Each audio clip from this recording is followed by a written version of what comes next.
গরমে মানুষ সবসময় বাসা থেকে যখন বের হয় তখন ছাতা নিয়ে বের হয় অথবা পানির বোতল নিয়ে বের হয় বা কেউ মাথায় ক্যাপ পরে টুপি পরে। চুল আছে বা না আছে বিষয় সেটা না।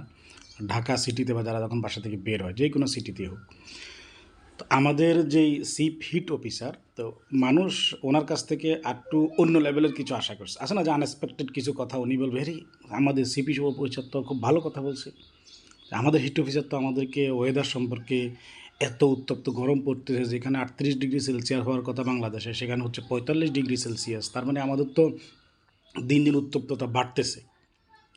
এটাকে নিয়ে আমাদের চিফ হিট অফিসার আসলে কি বলবে?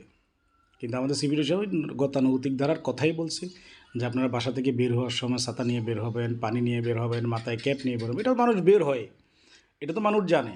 কিন্তু মানুষ একটু নতুনত্ব কিছু চাইছে যে আমাদের অফিসার আরও ভালো কিছু বলবে। সমালোচনা না, কিন্তু ওনার উচিত ছিল যে অন্য কিছু বলা। যেমন বাংলাদেশে একটা গাছের একটা মৌসুম চলতেছে যে কেউ এত গাছ লাগাবে, কেউ এতগুলো গাছ লাগাবে, কিন্তু আসলে গাছ লাগানোর মুখ্যম সময়টা কখন এটা উনি বলতে পারতো। যেমন বর্ষাকাল আপনারা গাছটা লাগাবেন, সবাই গাছ লাগাবেন, কিন্তু এখন না, এখন গরমের সময়, এখন এই সময় হিটের সময় গাছ লাগালে গাছগুলো বাঁচবে না। গাছগুলো লাগানোটা জুন জুলাই এই টাইপে মানুষ গাছগুলো লাগায়, তখন গাছগুলো টিকে থাকে।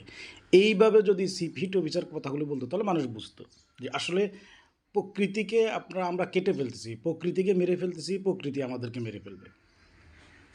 আমরা প্রকৃতিকে মারতেছি, প্রকৃতি আমাদেরকে মেরে ফেলবে।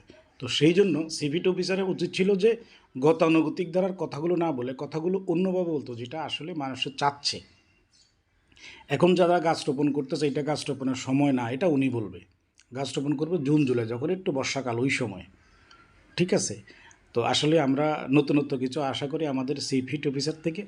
উনি আমাদেরকে নতুনত্ব কিছু দেবে, আমরা নতুনত্ব কিছু শিখব।